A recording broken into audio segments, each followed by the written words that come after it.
Baik, Assalamualaikum warahmatullahi wabarakatuh. Saya Rifal Ananda Gusti dengan NIM 4223111065 dari kelas PSPM 22F. Materi atau mata kuliah Statistika Inferensial dengan dosen pengampu Ibu Priyatin Ningsih Segala. Di sini saya akan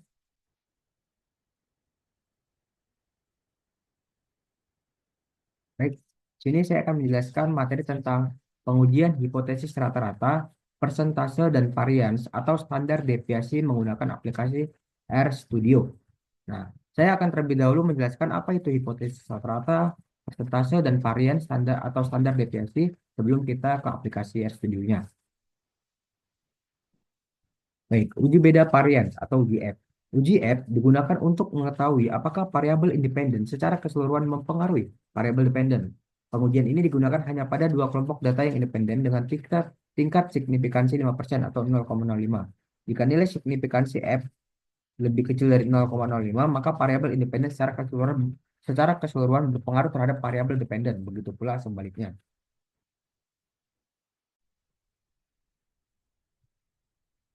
Independent sample test.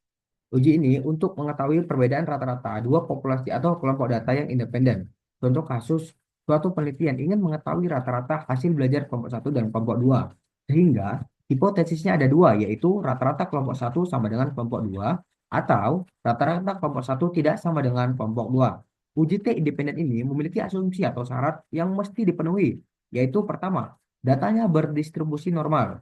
Kedua, kedua kelompok data independen atau bebas. Tiga, variabel yang dihubungkan berbentuk numerik dan kategorik dengan hanya dua kelompok. Selanjutnya, uji hipotesis proporsi atau Z-test. Uji hipotesis proporsi dua populasi adalah pengujian dua proporsi yang masing-masing proporsi tersebut berasal dari dua populasi berbeda serta independen.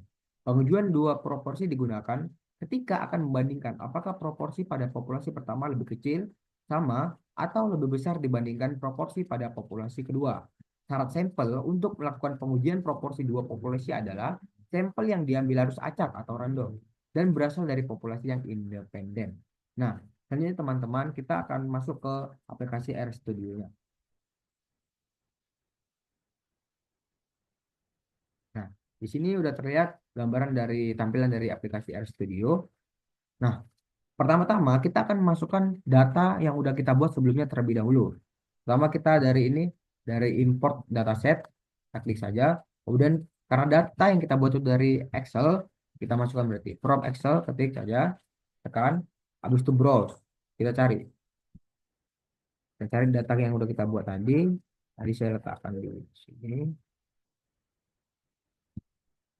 Data preset dan post test saya buat. Oke, kita tunggu aja. Setelah itu kita import teman-teman. Nah, di sini udah terlihat ya tampilan datanya. Data pretest dan data post test. Nah, selanjutnya kita akan melakukan uji varian test. Baik teman-teman, sekarang udah kita punya datanya, kita akan melakukan uji varian test. Sebelum melakukan uji varian test, kita harus tahu dulu apakah data yang kita punya ini berdistribusi normal atau tidak, baik itu pretestnya ataupun post testnya. Untuk mengecek itu, kita bisa melakukan dengan Shapiro test. Makanya teman-teman,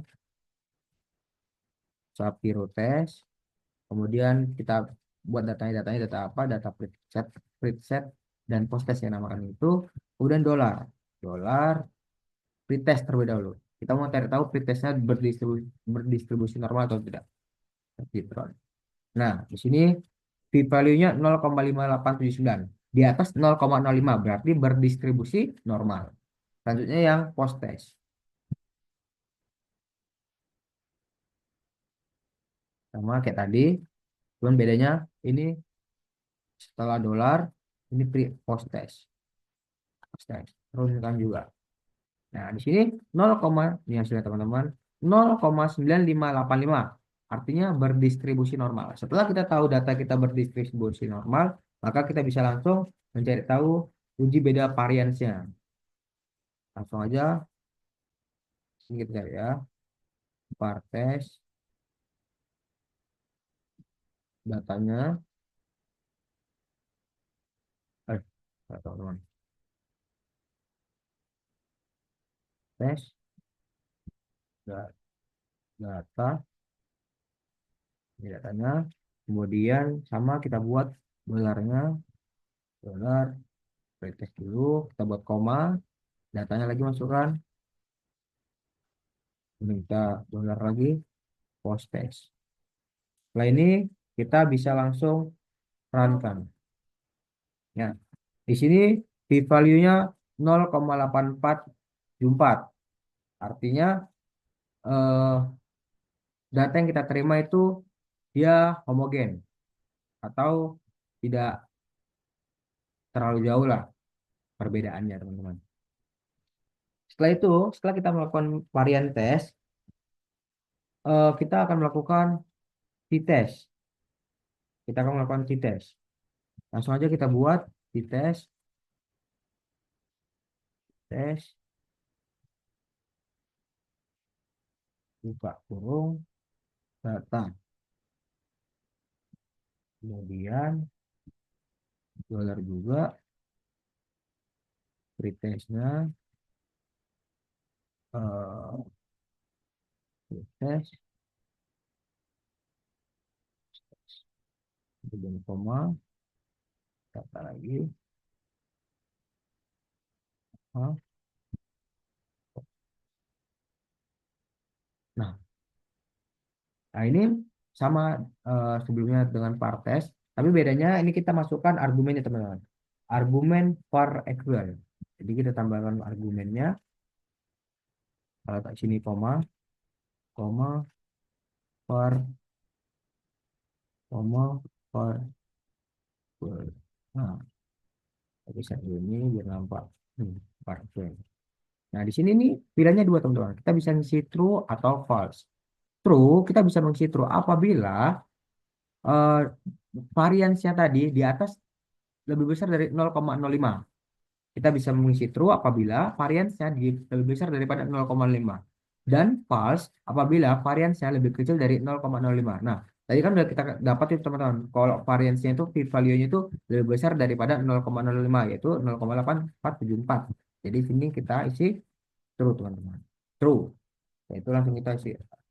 Nah, di sini sudah ditemukan bahwa value-nya 0,018866, yang dalam artian dia eh, tidak terlalu, maksudnya ada dia perbedaan setelah dilakukan pretest dan post testnya, ada perubahan yang signifikan setelah kita melakukan post test, perbedaan hasilnya, teman-teman. Nah, selanjutnya kita akan mengecek prop testnya atau uji hipotesis proporsi dengan prop test, teman-teman. Kemudian, nah, saya jelaskan, teman-teman, untuk mengetahui uji proporsinya ini kita harus melihat datanya kembali. Nah, dari data ini kan ada dua nih, pretest dan post test. Pertama, kita harus menentukan dulu rata-rata yang kita mau, maksudnya KKM-nya. Di sini saya udah menentukannya yaitu 70.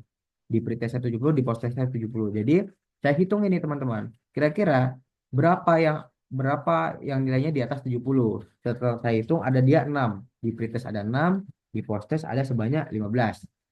Ada sebanyak 15 yang nilainya lebih dari 70. Itu dulu kita ketahui, teman-teman. Setelah itu kita baru bisa masuk ke ini. Prop test. Nah, prop test C, buka kurung. Tadi berapa, teman-teman, yang ini? Yang lebih dari 76. Di, di pretestnya 6, di post testnya 5, 15. Kurung lagi, kemudian C lagi, buka kurung. Nah, ini baru masuk sampelnya. Sampelnya tadi sama-sama 25. 25,25. Lalu kita langsung runkan aja. Ini seperti ada kesalahan, teman-teman. Di mana kita harus cari tahu ini letak sana. Oh, ini mungkin ini huruf besar ya. Nah,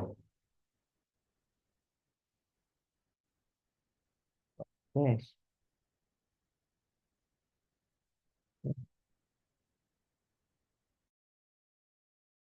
Sekarang, teman-teman, sekarang kita mau ngecek uji proporsinya. Uji hipotesis proporsinya. Prop test, prop test, kemudian C, buka kurung kan tadi. Nah, tadi kan udah kita dapat tuh nilai yang di atas 70 di pretestnya itu sebanyak 6, koma nilai nilai yang di atas 70 di post-testnya ada sebanyak 15. Kemudian ini kita komakan dan buka kurung. Sampelnya berapa? Sampelnya tadi 25 ya, di pretest 25, di post-testnya juga 25. 25,25. Nah, ini kita taruh huruf C terlebih dahulu teman-teman. Oke, sekarang kita runtuh aja. Nah, di sini sudah diketahui ya teman-teman, X value-nya 0,021,89. Yang artinya di bawah 0,05 atau lebih kecil dari 0,05 yang bisa kita simpulkan kita menolak nol. Artinya ada perbedaan nilai setelah dilakukannya post test teman-teman. Nah, mungkin itu aja yang bisa saya jelaskan. Terima kasih atas perhatiannya. Saya ucapkan Assalamualaikum warahmatullahi wabarakatuh.